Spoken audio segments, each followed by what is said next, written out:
Assalamualaikum warahmatullahi wabarakatuh. Fase kehidupan manusia setelah alam rahim dan alam dunia, yaitu fase alam kubur atau barzakh.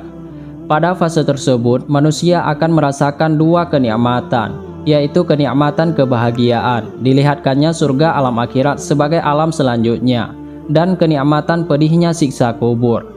Dalam banyak keterangan Rasulullah SAW menyebutkan nikmat dan siksa kubur. Keduanya merupakan ganjaran yang Allah berikan sebelum hari akhir tiba. Kebaikan dan kejahatan seseorang selama hidup di dunia cukup menentukan balasan apa yang akan diterimanya di alam barzakh. Meninggalnya manusia atau dipanggilnya oleh Sang Maha Kuasa adalah masa berakhirnya ia untuk beramal. Tidak akan ada lagi amalan yang ia bisa kerjakan. Maka balasan yang ia dapatkan pun cukup sesuai dengan apa yang ia kerjakan semasa hidupnya. Untuk menambah kebahagiaannya di alam kubur, ia hanya berharap belas kasihan keluarganya yang masih hidup untuk terus mendoakannya. Setiap hamba di alam kubur, walau putus amalannya, tetap masih bisa memperoleh pahala, yaitu pahala dari amalan yang dikerjakan sanak keluarganya yang masih hidup. Sedekah, berdoa, selawat, membaca Al-Quran atas nama orang yang sudah tiada, merupakan salah satu amalan yang diyakini dapat diterima manfaatnya oleh ahli kubur. Sebagaimana hadis riwayat Abu Daud At-Tayalisi berikut ini. As-Saltu ibn Dinar meriwayatkan dari Al-Hasan dari Jabir bin Abdullah yang menuturkan bahwa Rasulullah SAW bersabda, "Sungguh amal-amal kalian ditunjukkan kepada keluarga dan kerabat kalian di dalam alam kubur mereka. Jika amal kalian baik, mereka gembira.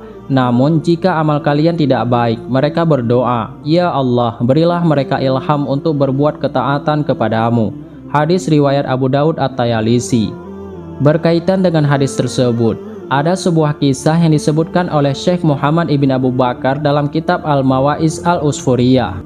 Dikisahkan ada seorang yang bernama Thabit Al-Badani yang memiliki suatu kebiasaan baik, yakni berziarah kubur setiap malam Jumat dan berdoa di sana sampai waktu subuh menjelang.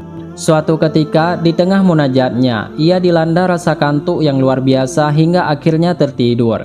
Dalam tidurnya, ia bermimpi melihat ahli kubur keluar dari kubur mereka dengan pakaian yang sangat bagus dan wajah putih berseri-seri.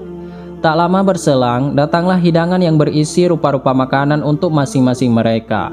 Namun tampak di antara mereka ada seorang anak muda yang berwajah pucat pasi, berambut kusut, berhati sedih dan berpakaian lusuh.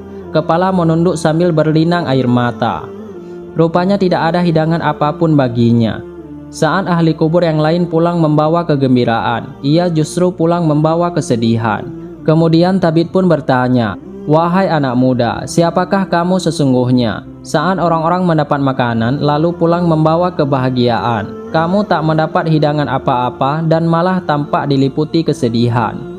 Dengan raut kebingungan, si pemuda menjawab, "Wahai pemimpin muslimin, aku ini terasing di tengah mereka.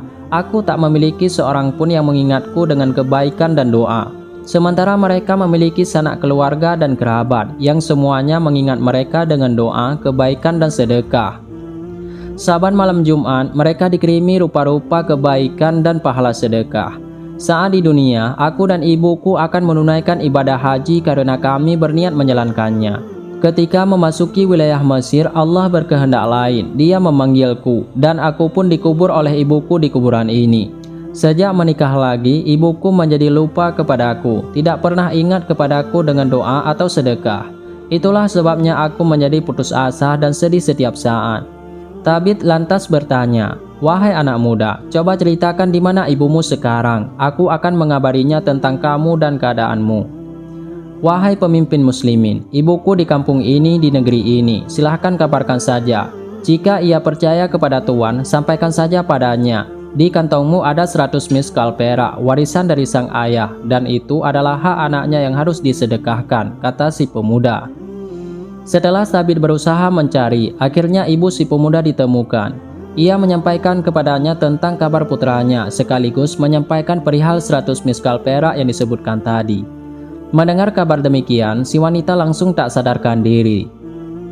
Setelah beberapa lama, ia kembali sadar dan langsung menyerahkan 100 miskal perak tadi kepada Thabit seraya berpesan, Aku mewakilkan saja kepadamu untuk menyedekahkan perak ini demi anakku yang terasing."